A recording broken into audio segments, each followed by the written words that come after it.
बिस्मिल्लाहिर्रहमानिर्रहीम। अस्सलामु अलैकुम वरहमतुल्लाहि वबरकातुहू।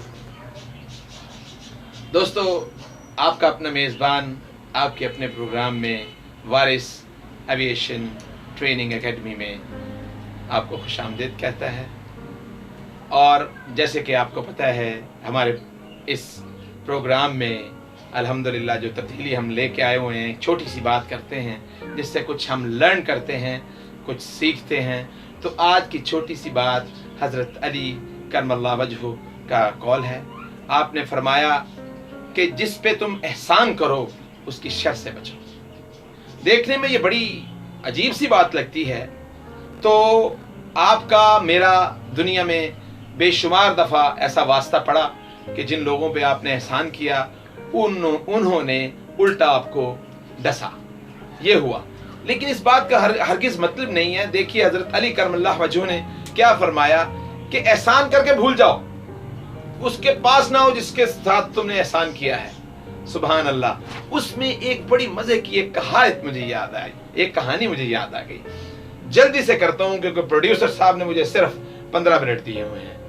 एक दफा का जिक्र है कि एक ईगल उड़ता हुआ आ रहा था, उसकी नजर अचानक नीचे पड़ी तो एक बड़ा अजीबो गरीब उसको किस्सा नजर आया कि एक बकरी पड़ी हुई है और उसके पास 2 शेर बैठे हुए हैं। तो उसने गौर से जब देखा तो एक शेर के मुंह में कुछ फल थे और घास फूस थी और दूसरे के मुंह में कुछ पानी का सिस्टम था। वो बड़ा हैरान हुआ। एक ने आगे वो घास फूस और फल रखे, बकरी ने वो खाए और पानी पिया और बकरी फिर लेट गई। ये एक बड़ा अजीब सीन था। ईगल ने ये कहा, यार ये क्या है, ये तो रिवर्स हो गया सारा कुछ, नेचर ही उल्टी हो गई। उस नीचे उतरा, उसने बकरी के पास गया, शेरों के जाने का इंतजार किया और पूछा कि ये क्या जादू किया हुआ है तूने कि शेर जिनकी तुम खुराक हो वो तुम्हारी खिदमत कर रहे हैं। वो कहने लगी, इन पे मैंने एहसान कर रखा है। उसने कहा, एहसान? वो क्या? उसने कहने लगी कि जब ये पैदा हुए तो इनके पैदा होते ही एक शिकारी आया और इनकी माँ को पकड़ के ले गया। तो मैंने इन बच्चों को अपना दूध पिलाया और पाला पोसा और बड़े किया और आज ये मेरी खिदमत कर रहे हैं। अब मैं इस काबिल नहीं रही कि चल फिर सकूं, तो बस मेरी खिदमत करते हैं।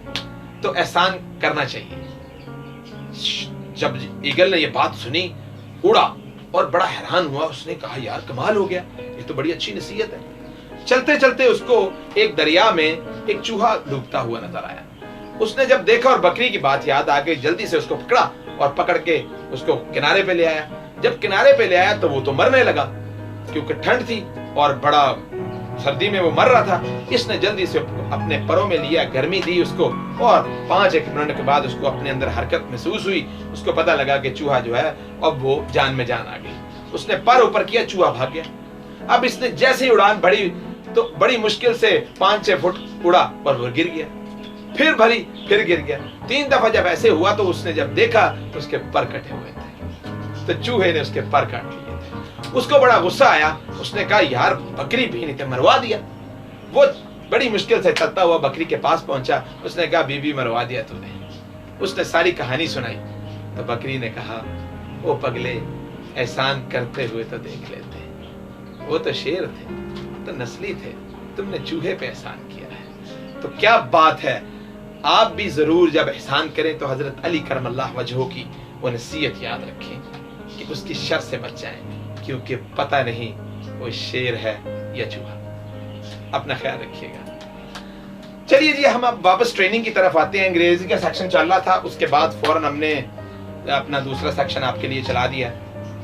हम कल में पहुंचे थे, बता रहे थे हम कि रिफ्यूलर, जैसे ही वो रिफ्यूलर मांगता है तो उसको सारा पता होना चाहिए कि मेरे रिफ्यूलर में क्या क्या चीज है, क्या क्या चीजें बाकी हैं। अब उसको अपने फ्यूल के बारे में पता है, मेरी क्वांटिटी कितनी है, जितनी मैंने भेजनी है उतनी, हर चीज उसको मालूम है। ये अवेयरनेस होना जरूरी है। किस्सा ये थोड़ा रिपीट हो रहा था, थोड़ा सा जल्दी जल्दी बयान कर दूं कि अगर उसको जहाज को 15,000 लीटर चाहिए तो अगर आपके पास 14,000 लीटर है, 14,900 लीटर है, तो फिर भी आपका काम नहीं बनता। तो ये बातें सारी सुपरवाइजर को पता होती है। ये रिस्पॉन्सिबिलिटी नहीं होती है ऑपरेटर की, ये रिस्पॉन्सिबिलिटी होती है सिर्फ सुपरवाइजर की। लेकिन अब जो रिस्पॉन्सिबिलिटी स्टार्ट होती है इसकी ऑपरेटर की, वो इस पे होती है जब वो अपने रिफ्यूलर के पास आता है, अपने टैंकर के पास आता है, तो बाहर एक विजुअल गेज लगी होती है, उस पे क्वांटिटी लिखी होती है। वो क्वांटिटी जैसे ही वो देखता है उसको पता लग जाता है। लेकिन बाज़ औक़ात होता क्या है कि ये किसी वजह से मालफंक्शन कर जाए तो इसकी क्वांटिटी सही रीड नहीं हो रही होती। बाज़ जगह पे इलेक्ट्रॉनिक होती है, बाज़ जगह पे मैनुअल होती है। तो इसके लिए क्या किया जाता है, इसके लिए ये किया जाता है, एयरपोर्ट पे 3 शिफ्टें नॉर्मली चलती हैं, 8 से 4 बजे तक, और 4 से रात 12 बजे तक, और 12 बजे से फिर सुबह 8 बजे तक, यानी 24 घंटे एयरपोर्ट बंद नहीं होता, आपको पता है जैसे ही। तो इसलिए ये 3 शिफ्टों में काम चलता है। तो इस तरह होता है कि जितना स्टॉक पहली शिफ्ट के पास होता है, वो जाने से पहले अपने फ्यूलरों का स्टॉक जो होता है वो डिप के साथ चेक करती है, बिल्कुल इलेक्ट्रॉनिक पे नहीं रहती है, फिजिकली डिप उसकी ली जाती है। एक लंबी सी सलाख होती है, आपने बेशुमार पेट्रोल पंप्स पे देखा होगा, वहां पे वो अपने हर रिफ्यूलर की अलग कैलिब्रेटेड सलाख होती है, उसको हम डिप स्टिक कहते हैं। वो डिप से चेक करता है, नंबरिंग लगी होती है, चार्ट होता है, इतने सेंटीमीटर पे इतने 1000 लीटर मौजूद है अंदर। तो फिर वो लॉग बुक पे मेंशन करके जाता है कि मेरे पास 10 रिफ्यूलर थे, रिफ्यूलर नंबर 1 में इतनी क्वांटिटी, 2 में इतनी क्वांटिटी, 3 में इतनी क्वांटिटी, 10 में इतनी क्वांटिटी, सारी की सारी वो बयान करके जाता है। और नई शिफ्ट जो आती है, सुपरवाइजर जो आता है उसको सारी ब्रीफिंग देता है वो, कि भाई ये होने वाला है, ये हो चुका है, ये होगा, ये सारी उसको बता के वो फिर सुपरवाइजर चलता है, अपनी शिफ्ट पूरी क्लोज करके, हर चीज क्लोज करके वो जाता है। तो अब चूंकि ये सुपरवाइजर, इसको इल्म होता है कि भाई रिफ्यूलर नंबर 5 में इतनी क्वांटिटी थी तो मैंने ये भेजना है, तो उसका तरीकाकार भी एक होता है कि 45,000 लीटर से लेकर, वैसे तो 5,000 लीटर से 15,000, 25,000, 35,000 मुख्तलिफ कैपेसिटी के रिफ्यूलर होते हैं, 70,000 लीटर की भी ट्रेनें होती हैं। तो खैर वो एक अलग इशू है। जो सुपरवाइजर होता है, कामयाब सुपरवाइजर वो होता है ना कि ये कि वो 4 ऑपरेशनों पे 4 रिफ्यूलर यूज करे, नहीं, वो एक बड़े रिफ्यूलर को यूज करता है, थोड़ी थोड़ी क्वांटिटी को, ताकि वो अगर एक रिफ्यूलर में 45,000 लीटर है और उसने 3 जहाज भरने हैं जिसकी क्वांटिटी 10 से 12,000 है, तो अगर तो साइमल्टेनियसली एक ही टाइम पे जहाज नहीं है और जहाज का वक्फा इस एक जहाज के बाद है, तो वो क्या करता, उसी रिफ्यूलर को रोटेट करता रहता है, ना सिर्फ ये कि अपने 3-4 रिफ्यूलर और खाली कर ले, इस तरह नहीं। उसकी वजह ये है कि जब वो जाता है अपनी शिफ्ट क्लोज करके, तो वो रिफ्यूलर खाली नहीं देके जाता, वो रिफ्यूलर भर के दे के जाता है। 1 घंटा जब उसका बचता है तो फिर वो लोडिंग के लिए उस स्टेशन पे, जो बल्क स्टेशन होता है, जो मेन स्टेशन होता है, अपना रिफ्यूलर भेजता है और रिफ्यूलर को टॉप अप करता है, पूरा फ्यूल देके फिर अगली शिफ्ट को जाता है, क्योंकि अगली शिफ्ट में पता नहीं फ्यूल कितना इस्तेमाल हो। देखिए कितनी छोटी छोटी डिटेल है, और ये आपको आएगी एक्सपीरियंस से। ये वो डिटेल है, बिलीव करें कि अगर आपने मेरे साथ रहे और पूरी तवज्जो के साथ इसको देखा तो आपको मजा आएगा, आपको शिफ्ट भी चलाने का मजा आएगा, आपको शिफ्ट में काम करने का भी मजा आएगा।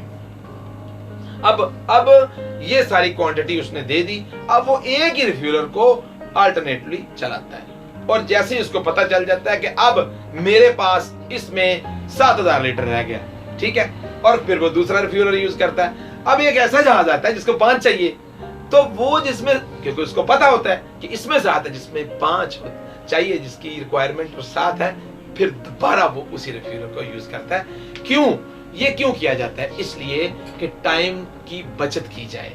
अगर आप 5 रिफ्यूलर खाली कर लेंगे 5 जहाजों के ऊपर, तो आपको 5 जहाज के ऊपर जो फ्यूल निकला है वो बारी बारी आपको रिफिल करवाना पड़ेगा, बजाय इसके कि वो 5 के 5 आपके आधे आधे हों, आप सिर्फ 2 रिफ्यूलर, और अच्छा सुपरवाइजर वो 2 खाली रिफ्यूलर भिजवाता है और आधे घंटे में उनकी लोडिंग हो जाती है। तो अब ये होता है, उसके बाद जनाब रेडी हो गया, बंदा तैयार हो गया, उसको एक फॉर्म दिया जाता है, उसको हम कहते हैं प्री रिफ्यूलिंग चेक फॉर्म। कितने मिनट रह गए जी हमारे पास? 3 मिनट। 3 मिनट प्रोड्यूसर साहब ने कह दिया जी, चले हम थोड़ा बहुत कर लेते हैं। अब देखते हैं, क्योंकि मैं इतनी डिटेल दे रहा हूं, उसकी वजह यह है कि आपको मजा भी आए और आपको समझ आए। अभी तक आप जहाज पे नहीं पहुंचे, आज तीसरा दिन है तो जहाज पे नहीं पहुंच पाए आप, तो एनी हाउ एक दिन पहुंच जाएंगे। तो ऐसा होता है कि वो प्री रिफ्यूलिंग चेक किसका होता है? वो प्री रिफ्यूलिंग चेक होता है उस इक्विपमेंट का, या वो रिफ्यूलर है या वो डिस्पेंसर है। गाड़ियां 2 तरह की होती हैं, एक रिफ्यूलर और एक डिस्पेंसर। डिस्पेंसर वो है कि जिसमें फ्यूल नहीं है, रिफ्यूलर वो है जिसमें फ्यूल है। ठीक है, अब मिसाल के तौर पे अगर वो डिस्पेंसर के साथ भरने के लिए जा रहा है, हाइड्रेंट पिट्स मौजूद हैं जहाज के एप्रन पे, जहाज की पार्किंग पे, तो फिर वो लेके जाएगा डिस्पेंसर। अब वो डिस्पेंसर का एक चेक है, उसको हम कहते हैं प्री रिफ्यूलिंग चेक। अब उसमें 12 से 15 पॉइंट्स होते हैं कि जो हमको हर तौर पे चेक करने हैं। वहीं खड़े होंगे और ये check within 5 minute complete हो जाता है, क्योंकि बेसिक फंक्शनैलिटी देखनी है हमने अपनी इक्विपमेंट की, कि वो उसका कोई ऐसा सिस्टम जिसका इस्तेमाल होता है और हो सकता है और होगा, वो फंक्शनल होना चाहिए। वो ना हो कि खुदा ना खास्ता। अब देखिए इसमें एक और पॉइंट आ गया कि एक बंदे ने जहाज रिफ्यूल किया और उसको एक पॉइंट में प्रॉब्लम आई। अब उस बंदे ने अपना जहाज रिफ्यूल कर लिया और चुपके से आगे गाड़ी डिस्पेंसर खड़ा कर दिया। अब क्या हुआ? अब अगर उसने एक स्नैक बुक होती है, हमारी जितने स्नैक्स होते हैं उसमें लिखे जाते हैं और मेंटेनेंस वाले आके वो बुक देखते हैं कि कौन कौन सी प्रॉब्लम किस किस गाड़ी में है, और वो फिर उस गाड़ी की ले लेते हैं सुपरवाइजर से, आउट ऑफ सर्विस हो जाती है अनटिल के उसको रिपेयर कर दें। क्योंकि आपको पता है बड़ा सेंसिटिव काम है जी। हमें इशारा आ रहा है तो इंशाल्लाह ताला इसको मैं क्लियर करता हूँ। सिर्फ इसी बात को, वो मेंटेनेंस जो है वो उस गाड़ी का जो भी प्रॉब्लम होती है वो उसको रेक्टिफाई करती है। तो जब भी आपको कभी भी कोई प्रॉब्लम आए, फौरन से पहले आके सुपरवाइजर को बताएं ताकि वो नेक्स्ट जहाज पे ना आ सके। तो मेरे दोस्तों, मैं उम्मीद करता हूँ कि आप इस ट्रेनिंग से एंजॉय कर रहे होंगे। Slow and study will win the race. तो मेरी पूरी कोशिश है कि आप तक मैं वो पैगाम पहुंचा सकूं कि जो आपको समझ आए और आपको मजा भी आए। अपना बहुत ख्याल रखिएगा। आखिर पे चलते हुए ये कहूँगा कि अगर आपको मेरा काम पसंद आ रहा है तो आप प्लीज़ मेरे चैनल को ज़रूर सब्सक्राइब करें और वीडियो को थम्स अप करें, और ट्विटर पे और इंस्टाग्राम पे ज़रूर कमेंट्स दें, और कोई भी सवाल है तो डिस्क्रिप्शन में लिंक्स हैं, उनको यूज़ करें और मेरे तक अपने कमेंट्स पहुंचाएं। अपना ख्याल रखिएगा। अल्लाह हाफ़िज़।